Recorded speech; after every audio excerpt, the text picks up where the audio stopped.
ہمارے ہو گئے۔ سبحان اللہ سبحان اللہ۔ بات سے بات نکلتی ہے، بات سے بات چلتی ہے۔ جی بات سمجھانے کے لیے ہوتی ہے اور بات سننے کے لیے ہوتی ہے، سن کر اس پر عمل کرنے کے لیے ہوتی ہے۔ تو میں نے پہلے عرض کر دیا ہے کہ یہ فی البدی باتیں ہیں، کسی کے کرم سے آئیں گی اور آپ تک جائیں گی۔ سبحان اللہ بے شک۔ یہ شعر پڑھا، میرا جی چاہا پہلے اس کی بات مکمل کروں پھر آگے بڑھیں گے۔ بات سے بات نکلتی ہے کیونکہ میرے ساتھ میرے مرشد کی ذات ہوتی ہے، سبحان اللہ بے شک، اس لیے ساتھ بڑی بارات ہوتی ہے۔ واہ سبحان اللہ۔ حضرت قبلہ عالم جب تاجدار ساہو چک شریف قلندر کبریا رحمت اللہ علیہ کی بارگاہ بے کس پناہ میں حاضر خدمت ہوئے،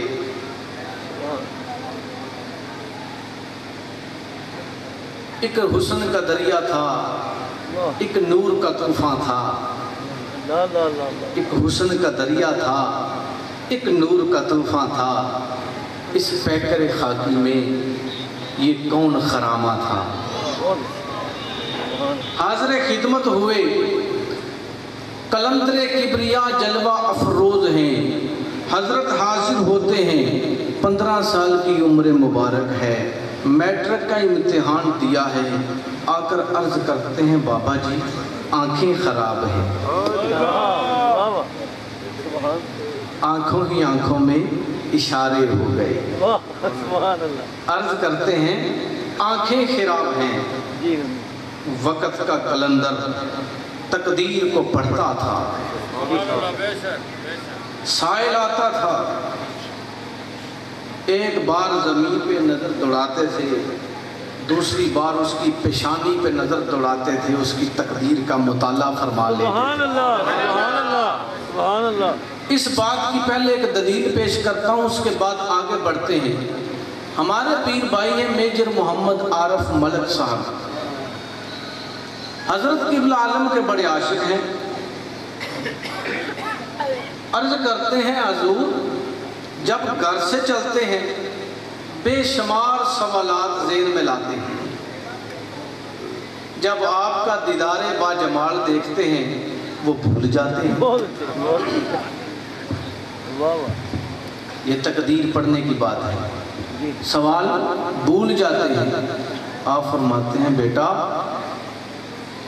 جب تم آتے ہو تمہارا کمپیوٹر چیک کر لیا جاتا ہے، جو کام کی چیزیں ہیں وہ رکھ لیتے ہیں، باقی ختم کر دیتے ہیں۔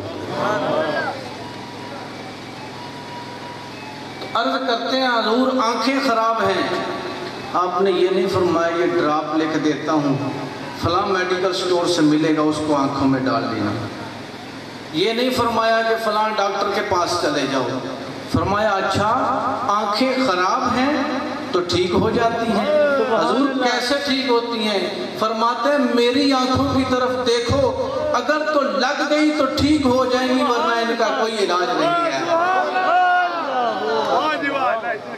آنکھوں ہی آنکھوں میں اشارے ہو گئے، ہم تمہارے تم ہمارے ہو گئے، جب کسی کے ہو جاتے ہیں نام صغیر رہ جاتا ہے، بندہ کبیر ہو جاتا ہے۔ سبحان اللہ سبحان اللہ سبحان اللہ۔ آج یہاں جب استقبال ہوا تو مجھے وہ وقت بڑا یاد آ رہا تھا، بار بار یاد آ رہا تھا کہ جب یہ آستانہ عالیہ قائم ہوا، حضرت قبلہ عالم پہلی دفعہ یہاں آپ نے قدم رنجا فرمایا تو یہ خادم بھی ساتھ تھا۔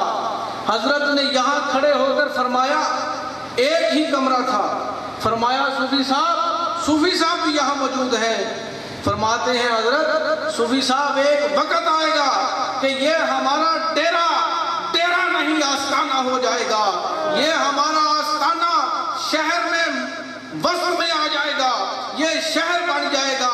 اب لوگ انہیں جنگل کہتے ہیں، لوگ تو کہتے ہیں صوفی صغیر جنگل میں چلا گیا ہے، لیکن صوفی صاحب یہاں قلندر منگل لگا کے رکھے گا۔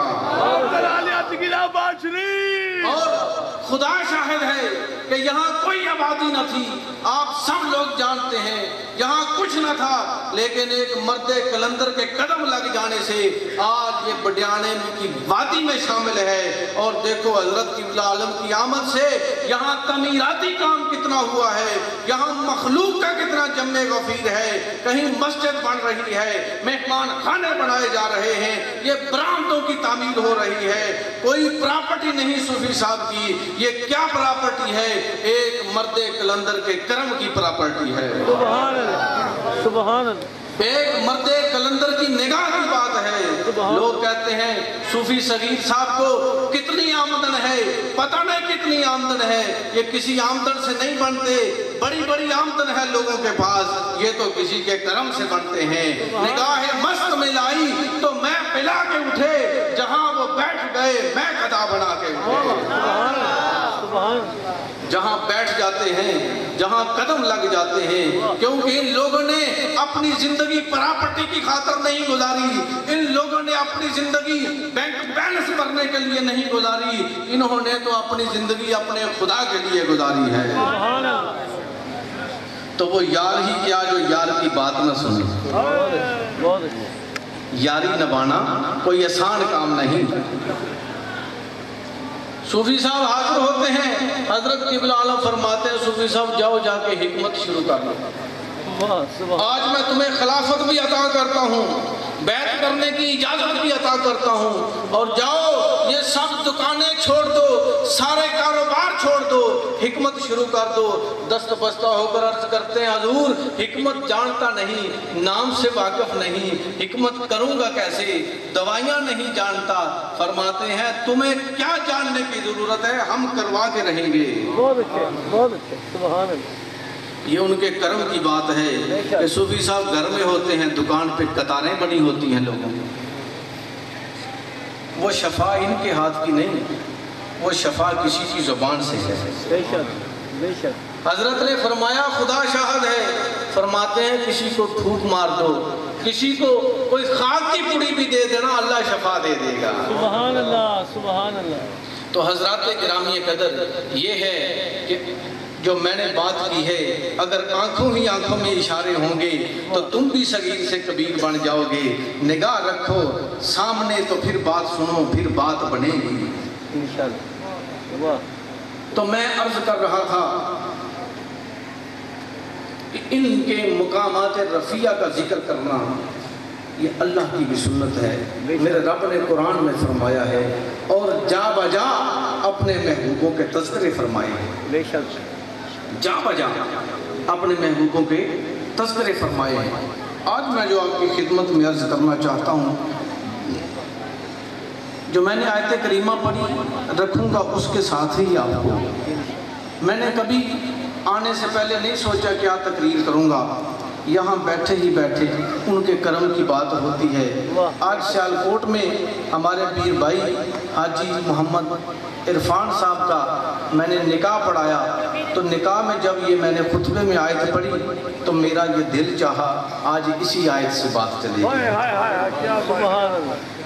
وَمَن يُطِعِ اللَّهَ وَرَسُولَهُ فَقَدْ فَازَ فَوْزًا عَظِيمًا۔ واہ، سبحان اللہ، دیکھو سبحان اللہ۔ بعض لوگ کہتے ہیں کہ ذکر مصطفیٰ اور موضوع ہے، ذکر اولیاء اور موضوع ہے۔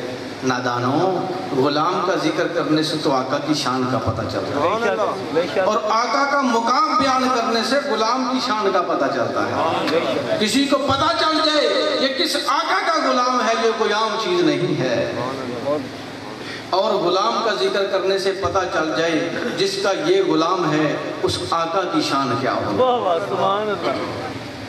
جس کا یہ غلام ہے اس آقا کی شان کیا ہوگی۔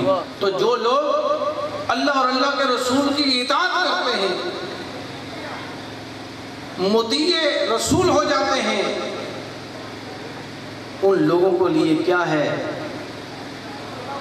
فقد فاز فوزا عظیما، بہت بڑی فلاح ہے ان کے لیے، عظیم فلاح ہے، عظیم کامیابی ہے کن لوگوں کے لیے جو اطاعت رسول میں اپنی زندگی کو بسر کرتے ہیں، جو اپنے رب کے غلام ہو جاتے ہیں، اپنے رب کے بندے ہو جاتے ہیں۔ عبد اور ہے، عبد ہو اور ہے، عبد عام بندے کی بات ہے، عبد ہو اللہ کے بندے کی بات ہے۔ تو میں یہ عرض کرنا چاہتا ہوں کہ اولیاء اللہ کی کرامات یہ حق ہیں، قرآن و حدیث ان پر شاہد و ناطق ہے۔ ہمارے بعض دوست ان باتوں سے جھجک محسوس کرتے ہیں کہ ہم اپنے پیر کی کوئی کرامت بیان کریں گے، کوئی ہم پہ فتویٰ لگا دے گا۔ یار یار کا ذکر کرتے کرتے جتنے فتوے لگیں لگواتے جاؤ۔ پائے سچ بوسیدہ مجنو خلق گفتہ اینچ بود، پائے سچ بوسیدہ مجنو خلق گفتہ اینچ بود، گفت گاہے گاہے این در کوئے لیلہ رفتہ بود۔ لوگوں نے پوچھا مجنو سے، وہ نادان کتے کے پاؤں چوم لیے ہیں؟ نادان کتے کے پاؤں، آفت چانڈے والی کسر کٹ دی، نادان کتے کے پاؤں چوم لیے ہیں۔ کہتا ہے گفت، اس نے کہا این در کوئے لیلہ رفتہ بود، گاہے گاہے کبھی کبھی لیلہ کی گلی سے گزرتا ہے، میں نے تو اس لیے پاؤں چومے ہیں۔ تو یار کا ذکر کرتے کرتے فتوے لگواتے رہو، ان میں مزہ ہے۔ تو وہ بات کیا تھی؟ میں بات بھولا نہیں، اسی بات کی طرف آؤں گا۔ میں نے کہا تمہیں وہ چیز ملے گی میرے یار کے ذکر میں۔ سبحان اللہ۔ حضرت خواجہ نظام الدین اولیاء رحمت اللہ علیہ، پہلے اس سے پہلے ایک واقعہ سنا دوں، اس کے بعد یہ بات سناؤں گا۔ خواجہ نظام الدین اولیاء رحمت اللہ علیہ کون ہیں اور ہماری ان کے ساتھ کیا نسبت ہے؟ حضرت قلندر کبریاء حضرت خواجہ صوفی اللہ رکھا شاہ مرشد الرہنما رحمت اللہ علیہ، اسی لیے میں کہا کرتا ہوں کہ حضرت کی سیرت کو بار بار پڑھا کرو۔ آپ اس دور میں علی پور سیدہ شریف میں اعلیٰ حضرت عظیم البرکت مجدد دین و ملت حضرت امیر ملت حافظ و حاجی پیر سید جماعت علی شاہ صاحب محدث علی پوری رحمت اللہ علیہ کی خدمت اقدس پہ معمور تھے۔ تو وہاں کے علی پور شریف کے ایک ذکریہ شاہ صاحب تھے، ان کی بیٹی کا انتقال ہو گیا۔ اب وہ بہت بڑے اہل اللہ تھے، بڑا مقام تھا ان کا۔ انہوں نے حضرت سے عرض کیا کہ آپ میری بیٹی کا جنازہ پڑھیں، اور انہوں نے قبلہ صاحب زادہ صاحب روحانی مراتب ان کا اتنا بلند تھا کہ انہوں نے حضرت خواجہ نظام الدین اولیاء رحمت اللہ علیہ کی بارگاہ میں بھی عرض کیا کہ حضور میری بیٹی کا جنازہ آپ پڑھا جائیں۔ ذکر کرامات کا شکر شروع ہو رہا ہے، اس میں سے ہی میں بات سے بات چلاؤں گا کہ اولیاء اللہ کی روح بھی فائدہ دیتی ہے۔ بے شک بے شک۔ جس طرح اپنے پیر کے مزار پہ جاتے ہو، کسی بھی اللہ کے ولی کے مزار پہ جاؤ تو یہ خیال کرو کہ جس طرح ظاہری زندگی میں ان سے ملتا تھا، یہ میری باتیں سنتے تھے، یہ مجھے دیکھتے تھے، میرے ساتھ کلام فرماتے تھے، آج بھی اسی طرح اسی مقام پر فائز ہیں۔ فرق صرف اتنا ہے، یہ مجھے دیکھتے ہیں، میں انہیں نہیں دیکھ سکتا، یہ میری سنتے ہیں، میں ان کو نہیں سن سکتا، میں ان کو نہیں سن سکتا۔ عرض کیا حضرت آپ میری بیٹی کا جنازہ پڑھا جائے۔ اب خواجہ نظام الدین اولیاء رحمت اللہ علیہ کا وصال ہو چکا ہے۔ اب یہ بات کسی کی سمجھ میں نہیں آتی۔ بھئی کس کی سمجھ میں آئے؟ طالب علم ہو دوسری کلاس کا، ہم اس کو کتاب پڑھائیں بی اے کی، تو اس کو کیا پتا؟ چے نسبت خاک را و عالم پاک. بہت سبحان اللہ. خاک کو زمین کو عرش کے ساتھ کیا نسبت؟ یہی سمجھے اللہ تعالیٰ نے قرآن مجید میں یہ نہیں فرمایا تم بڑے بے علم ہو. فرمایا کہیں علماء بیٹھے ہیں، فرمایا وَلَكِنْ لَا تَشْعُرُونَ، تمہیں شعور نہیں. بے شک علم ہے، شعور نہیں. بھائی علم کی بات تو ہوئی نہیں، بات شعور کی ہوئی ہے. شعور کس کو ہے؟ ایک بندے نے ایم اے کیا ہے، پی ایچ ڈی کی ہے، ڈاکٹر ہے، پروفیسر ہے. وہاں آپ نے دیکھا وہ کھڑے ہو کر پیشاب کر رہا ہے. ایک بندہ چٹا ان پڑھ ہے، سکول گیا نہیں، پیشاب کرتا ہے، پھر طہارت کرتا ہے، استنجا کرتا ہے، پاک ہوتا ہے، بعد میں وضو بھی کرتا ہے. ان دونوں میں سے افضل کون ہے؟ ان پڑھ. بھائی ان میں افضل وہ ایم اے والا ہے جو کھڑا ہو کر پیشاب کر رہا ہے، یا جو بیٹھ کر میرے نبی کی سنت کے مطابق کر رہا ہے؟ تو اللہ نے یہی فرمایا کہ تمہیں شعور نہیں.